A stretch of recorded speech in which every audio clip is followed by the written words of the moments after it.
दोस्तों नमस्कार, मैं हूं दिनेश कुमार। आज बात होगी इस खास रिपोर्ट में यूपी की राजनीति की और यूपी की राजनीति में बहन कुमारी मायावती की राजनीतिक सक्रियता की, बीएसपी की राजनीतिक सक्रियता की, बीएसपी संगठन की 2027 के चुनाव में बीएसपी का क्या दृष्टिकोण रह सकता है, बहुजन समाज पार्टी 2027 के विधानसभा चुनाव को किस आधार पर यहां पर तैयारियां करेगी और कैसे चुनाव में अपनी मजबूत स्थिति मौजूद करवाने के लिए फैसले लेती हुई नजर आएगी। दरअसल पिछले दिनों मायावती ने सोशल मीडिया पर एक पोस्ट लिखा। ट्विटर पर एक पोस्ट लिखते हुए उन्होंने सीधे तौर पर कहा कि ब्राह्मणों का सम्मान जो है वो बहुजन समाज पार्टी में ही है। हमने उनको मान भी दिया, सम्मान भी दिया। 2027 में ब्राह्मण समुदाय ने बीएसपी की सरकार बनाने में अपना पूर्ण योगदान भी दिया। वो नारा आपको याद होगा, 2007 के विधानसभा चुनाव में जो नारा लगता था, ब्राह्मण शंख बजाएगा हाथी बढ़ता जाएगा, और उस नारे के साथ मायावती का दलित वोट बैंक तो कंसोलिडेट हुआ, लेकिन ब्राह्मण समुदाय की उनके प्रति काफी सजगता देखने को मिली। यहां तक कि मायावती को जबरदस्त अपर कास्ट वोट का सहयोग मिला। लेकिन अब परिस्थितियां कुछ बदली हुई नजर आ रही है। वक्त 20 साल पुराना हो चुका है। 27 के विधानसभा चुनाव से पहले यूपी में राम मंदिर कथित चढ़ावा चोरी मामला इस वक्त हर व्यक्ति के देश भर में जहन में घूम रहा है। विशेष तौर पर उत्तर प्रदेश और उत्तर प्रदेश का अयोध्या, जो भगवान श्री राम में आस्था का केंद्र माना जाता है, वहां चुनाव से चंद ठीक 6-7 महीने पहले इतनी बड़ी गड़बड़ी हो जाना, ये सत्ता पक्ष के लिए भी एक दोधारी तलवार हो सकता है। और इसी के साथ साथ मायावती का कोई सख्त इंटेंट देखने को नहीं मिल रहा है। आखिरकार ऐसा क्यों हो रहा है? क्या इसके पीछे राजनीतिक सोच विचार है? इस खास रिपोर्ट में चर्चा करते हैं। चर्चा में मेरे साथ मेरे वरिष्ठ सहयोगी अमन जी जुड़ चुके हैं। सर, स्वागत है इस कार्यक्रम में आपका।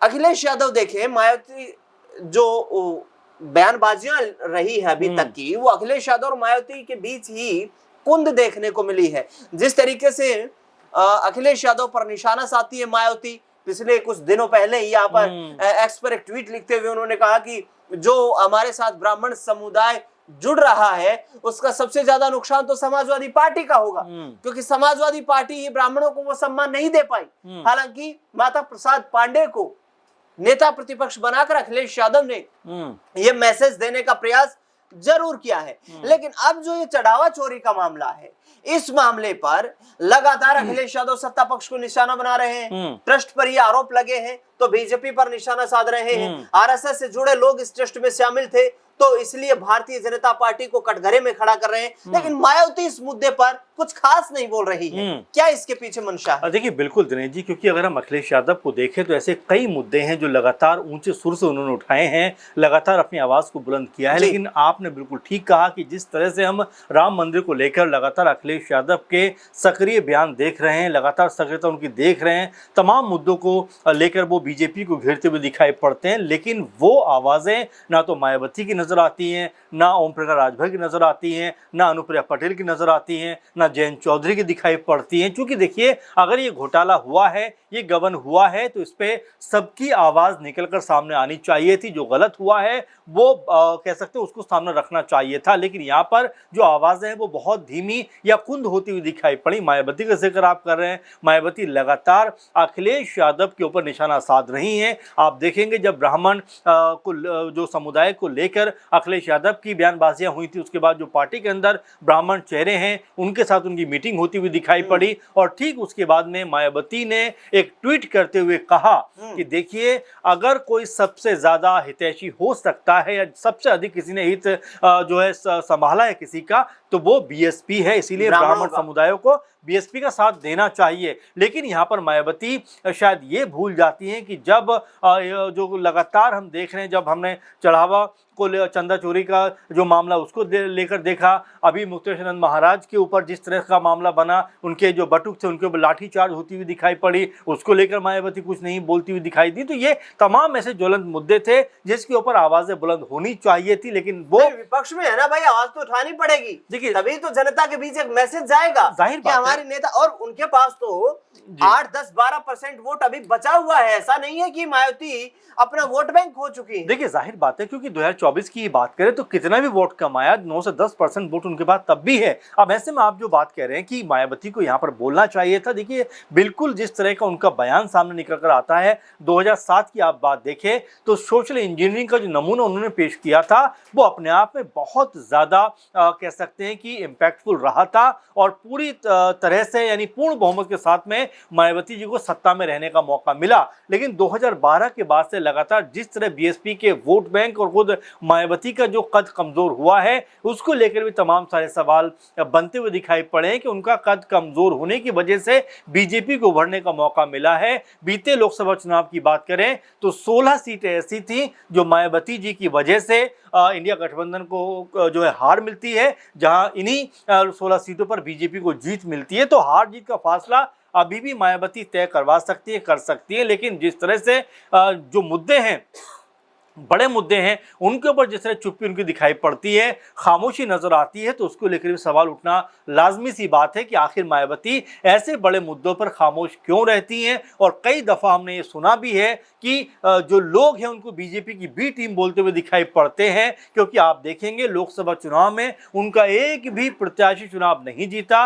अगर विधानसभा की बात करें 2022 की, तो उसमें भी महज एक उनका विधायक कह सकते हैं बनता हुआ दिखाई पड़ा। तो ये तमाम चीज़ें बताती है कि मायावती का जो इम्पैक्ट था वो कमजोर होता हुआ दिखाई पड़ा है। और अब जिस तरह उनकी खामोशी है, ये जो पार्टी लेवल की कमजोरी है, जो लगातार वोट खिसकने की कमजोरी है, वो शायद इसके बाद और ज्यादा बढ़ती हुई दिखाई पड़ जाए। मेरा सवाल ये रहेगा कि यदि मायावती ब्राह्मण वोट बैंक को यहाँ पर साधने का प्रयास कर रही है, तो क्या बीजेपी को इसका नुकसान वो दे सकती है?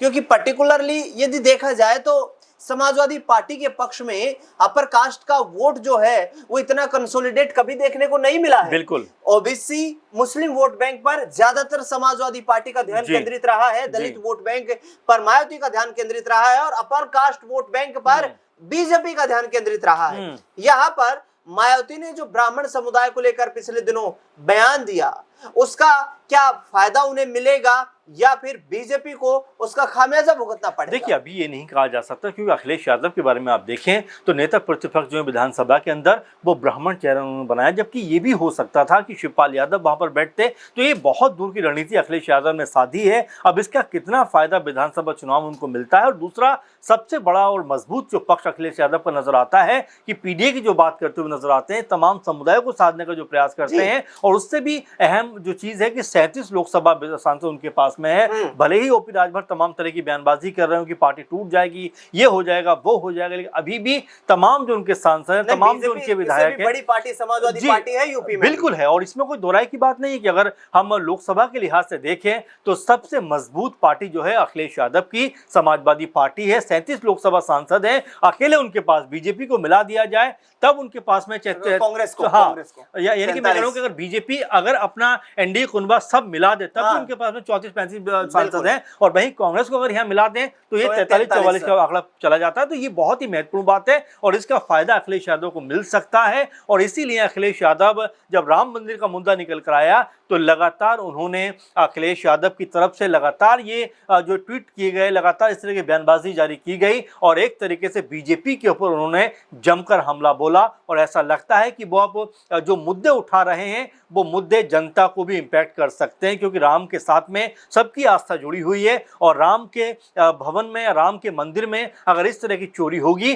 तो उसका खामियाजा उन लोगों को भुगतना पड़ेगा जो अब तक उसका सारा दारोमदार लेते हुए दिखाई पड़ते थे, और जहां पर इस तरह की घटना आई है तो अपने कदम पीछे खींचते हुए दिखाई पड़े। अमन जी संक्षेप में जवाब दीजिए, आखिरी सवाल रहेगा, और सवाल ये रहेगा कि क्या लोकसभा चुनाव में पीडीए इंपैक्टफुल रहा, जिसकी तर्ज पर 2027 की तैयारी भी अखिलेश यादव कर रहे हैं। यदि पीडीए इंपैक्टफुल रहा तो फिर क्या बीजेपी ने जो अभी संगठन विस्तार किया है, जिसमें अपर कास्ट, दलित, यहाँ पर जो ओबीसी तमाम समुदाय को ध्यान में रखा गया है, तो क्या ये पीडीए की कंसोलिडेशन की काट निकालने के लिए जो संगठन विस्तार हुआ है? और यदि पीडीए इंपैक्टफुल नहीं रहता तो फिर बीजेपी को इतना जातीय फैक्टर पर अपना संगठन विस्तार करने की जरूरत क्यों पड़ी? देखिए, दूसरी बात ये भी है इसमें कि आप देखेंगे कि बहुत सारे ब्राह्मण चेहरे जो हैं, जो अब तक, क्योंकि ये माना जा रहा था कि जो सवर्ण वोट बैंक है वो बीजेपी के साथ में दिखाई पड़ता है, लेकिन बीच के कुछ दिनों में हमने लगातार देखा है जहां पर जो ब्राह्मण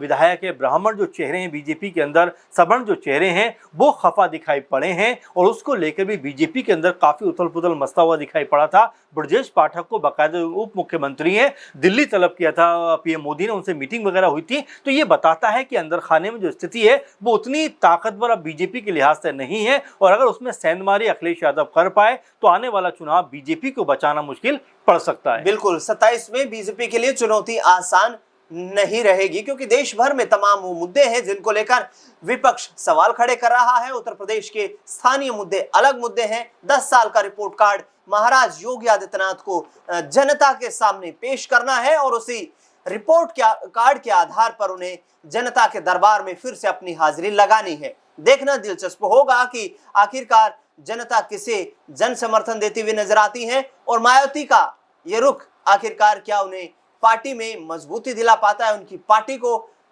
उत्तर प्रदेश में मजबूती दिला पाता है, या फिर मायावती की यथास्थिति पार्टी की जो है वो बरकरार रहेगी।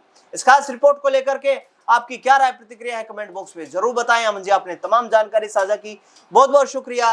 अपनी राय बताते ही चैनल को सब्सक्राइब करना बिल्कुल ना भूलें, और देश दुनिया से जुड़ी तमाम बड़ी खबरों के लिए लगातार बने रहें हमारे साथ। धन्यवाद।